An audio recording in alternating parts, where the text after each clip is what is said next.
On arrive dans notre dernière étape. Donc, avant de redémarrer la vidéo, j'ai renommé mes variables ici pour les passer en minuscules. Et donc, ce qu'on va vouloir faire, c'est exécuter ou interpréter ce template PHP avant de démarrer le serveur Apache. Donc ici, j'ai ouvert le fichier, le template de configuration, le script qui est exécuté au démarrage du container, et puis le Dockerfile. Donc, ce qu'on va déjà devoir faire, c'est copier ce fichier de configuration. Donc, on va ici copier tout ce qui se trouve. On va copier le dossier template, on va le mettre dans var Apache 2.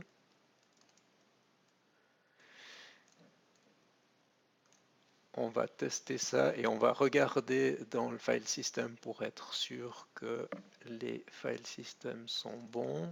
Donc si ici je refais un docker build -t res Apache build -t res Apache rp point.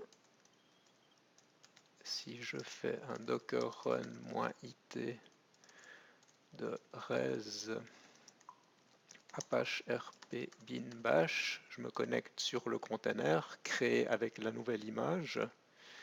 Si je vais dans var Apache 2, on voit que ici il a copié le contenu de template à l'intérieur de var Apache 2. Alors ce que je vais faire, c'est peut-être appeler ça templates. Je vais être un peu précis, mais je pourrais après avoir plusieurs templates. Donc je vais enregistrer ça comme ça. Je vais sortir de là. Je vais modifier, renommer template en templates. Refaire mon image. Relancer un container. Aller dans var Apache 2. Templates et ici j'ai bien mon fichier. Voilà. Donc là ici je suis tout à fait au clair sur mes passes et je suis content de l'endroit où je l'ai mis. Donc là vous avez vu avec ces manipulations, c'est toujours bien quand on travaille avec ces Dockerfiles et avec ces fichiers. On fait une image, on démarre un container, on se connecte et on va vérifier. Ça évite de perdre du temps sur des soucis et de faire les choses un peu à l'aveuglette. Donc ça fonctionne. Je vais copier ce chemin d'accès ici. Et je vais ici pouvoir maintenant revenir sur mon script. Et donc ce que je devrais pouvoir faire ici, c'est appeler PHP de mon script.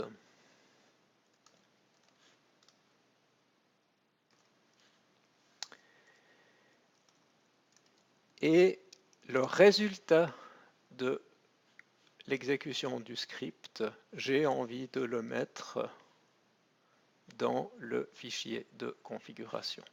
Donc là, je vais de nouveau me connecter. Vous vous souvenez peut-être de ce qu'on avait utilisé. C'était dans Sites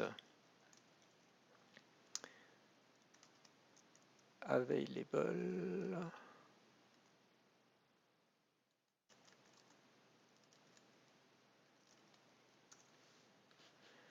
Donc je vais prendre ce chemin d'accès ici.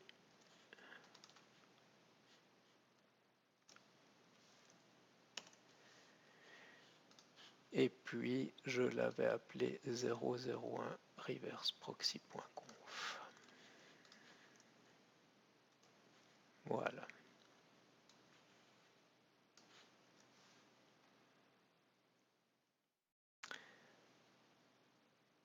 avec ça, il va falloir qu'on teste parce que je vais probablement derrière devoir refaire un add enable site. Ça, il va falloir qu'on teste. Je ne suis pas absolument sûr s'il va prendre en compte parce que là, il va écraser le fichier de configuration que j'ai copié ici. Pour le moment, je garde celui avec les valeurs statiques. Ça, il faudra qu'on l'enlève après. Mais donc, il va falloir qu'on regarde s'il prend les bonnes valeurs. Donc, j'enregistre ça, je ressors de mon conteneur.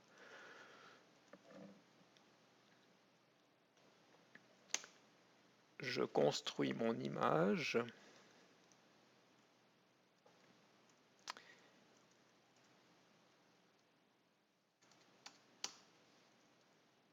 Je vais lancer le conteneur, donc il ne faut pas oublier ici de lui passer des variables d'environnement. Static app égale 172. Je ne vais pas mettre une IP complète parce que je fais un test rapide.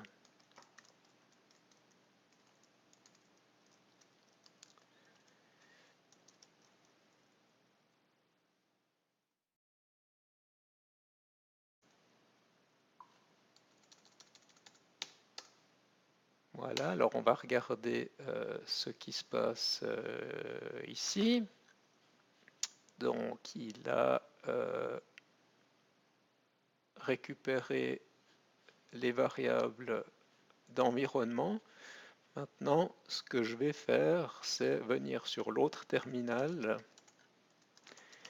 et puis avec docker exec -it, je vais venir me connecter sur ce conteneur.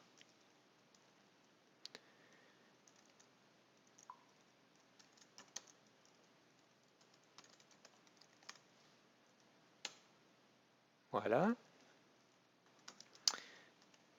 Si je vais dans var apache 2 templates, j'ai bien mon fichier PHP, ça c'est correct. Et alors, on va voir si quand on va dans le site available,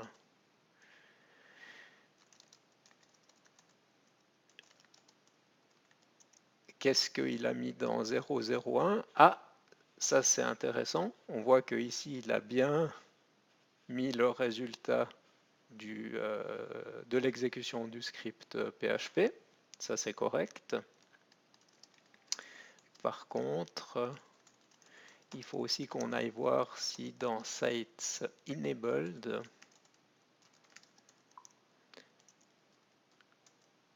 oui, il l'a mis directement aussi. Donc, en ayant fait cette manipulation, ça, j'étais pas absolument sûr s'il allait le prendre tout de suite, mais visiblement, c'est le cas.